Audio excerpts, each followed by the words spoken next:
नमस्कार, आप देख रहे हैं द फॉलोअप। मैं हूं आपके साथ सिद्दीकी अल्ताफ। कल एक स्टोरी हमने आपको दिखाई थी कि किस तरह से जो है पूरे झारखंड में कॉमर्स इंटरमीडिएट की जो है सेकंड टॉपर रही थी।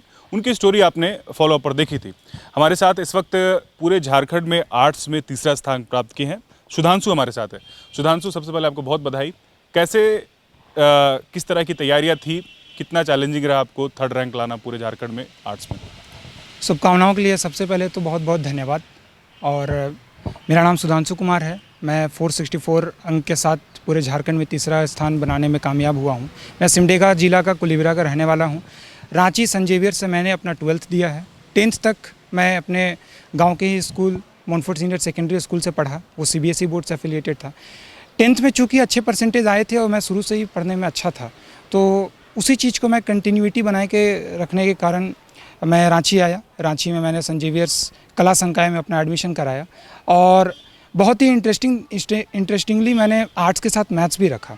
और मैथ्स के साथ रखने का यही इरादा था कि मेरा जो ब्रेन है, चूँकि आर्ट्स में थ्योरी सब्जेक्ट्स होते हैं, अब ब्रेन को एक्सरसाइज कराना बहुत ज़रूरी होता है, तो उन सब रीज़न्स की वजह से मैंने आर्ट्स के साथ मैथ्स रखा। और सेंट जेवियर्स कॉलेज एकमात्र ऐसा कॉलेज है जो मैथ्स आर्ट्स के साथ लेने के लिए ऑफ़र करता है। इसी कारण से मैंने आर्ट्स में मैथ्स के साथ सेंट जेवियर्स में एडमिशन कराया। कल रिज़ल्ट आया, 464 अंक के साथ मैं पूरे झारखंड में तीसरा स्थान बनाने में कामयाब हुआ हूँ।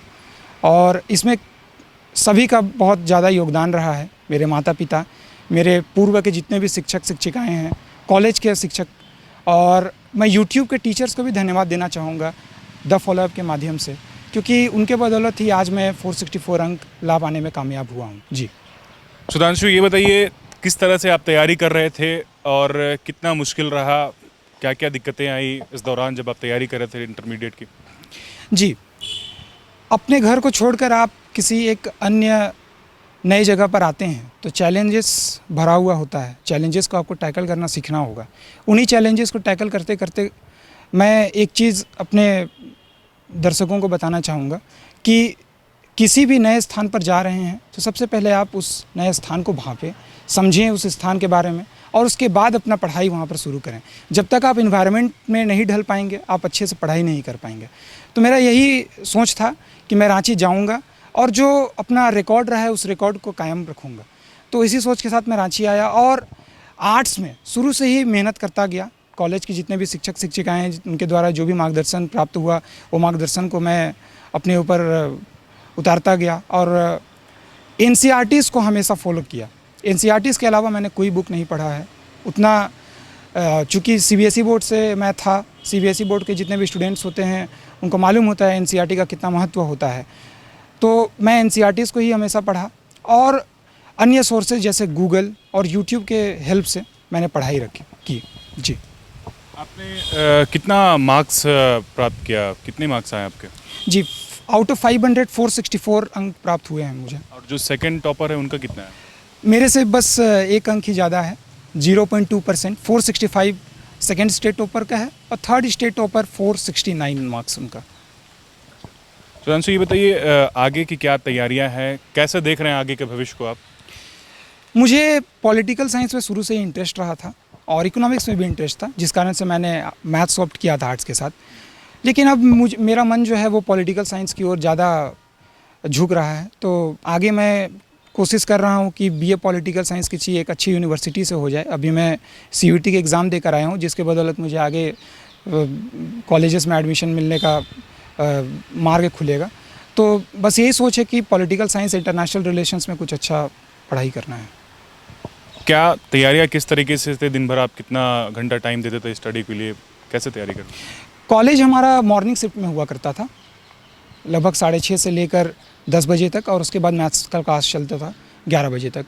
11 बजे के आने के बाद रूम में थोड़ा रेस्ट करते थे। रेस्ट करने के बाद सेल्फ स्टडी में अपना ध्यान देते थे और फिर कोचिंग जाते थे। कोचिंग से आने के बाद मेरी पढ़ाई जो थी, चूँकि मैं रात में पढ़ने वाला लड़का हूँ, तो रात में ही मेरी पढ़ाई होती थी, रात के 11-12 बजे तक। और जब एग्ज़ाम नज़दीक पहुँच आए, 1-1.5 महीना जब बचा था, तो बहुत ही ज़्यादा मेहनत किया। PYQs बहुत ज़्यादा सॉल्व किए। जैक चूँकि उतना ज़्यादा टफ क्वेश्चन नहीं पूछता है, तो इस कारण से मैंने अपना जो स्मार्टनेस है उस पढ़ाई में ज़रूर दिखाया। मैं PYQs को बहुत ज़्यादा सॉल्व किया। जैक चूँकि PYQs से ही क्वेश्चंस बहुत ज़्यादा डालता है, तो PYQs अगर बच्चे सॉल्व करें तो उनको बहुत ज़्यादा फ़ायदा होगा। ये सुधांशु के सुन रहे थे आप, बता रहे हैं कि NCERT को फोकस करके इन्होंने जो है तैयारी की और इंटर में एक अच्छा जो है तीसरा स्थान पाया। सुधांशु, आपके पिता क्या करते हैं?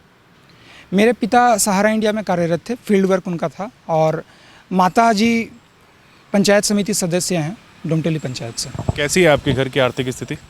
घर की आर्थिक स्थिति बिल्कुल एक नॉर्मल परिवार की है, लेकिन चूंकि अभी सहारा इंडिया जो है वो अपना काम करना बंद कर चुका है, तो थोड़ी सी आर्थिक स्थिति ठीक नहीं थी। हालांकि कभी मुझ पर उतना फाइनेंशियल बर्डन नहीं आया, पिताजी कभी फाइनेंशियल बर्डन मुझे सामने लाने नहीं दिए, तो मुझे कोई ऐसा आर्थिक स्थिति सामना करना नहीं पड़ा ऐसा। सुधांशु जी को आप सुन रहे थे, बेसिकली यही कि NCERT को फोकस करके जो है इन्होंने आर्ट्स में तीसरा स्थान प्राप्त किया है। और पढ़ाई लगन से, मेहनत से अगर आप करेंगे तो बेसिकली जो है आपका जो लक्ष्य है उस तक ज़रूर पहुंचेंगे। सुधांशु ने भी इसी तरह से जो है अपना तैयारी किया। फिलहाल ये आगे जो है इनकी जो तैयारी है वो किस तरह से करेंगे आपने सुना। हमारे साथ जुड़ने के लिए सुधांशु बहुत शुक्रिया। आपको आगे के भविष्य के लिए बहुत बहुत कामनाएं। शुक्रिया। बायोम जो है मेडिकल प्रिपरेशन का एकमात्र संस्थान, जहां है complete digital classrooms, video lectures, student tracking system, library facility and 100% result oriented rankers batch. Biome, Hinoo एवं नगरा टोली, रांची।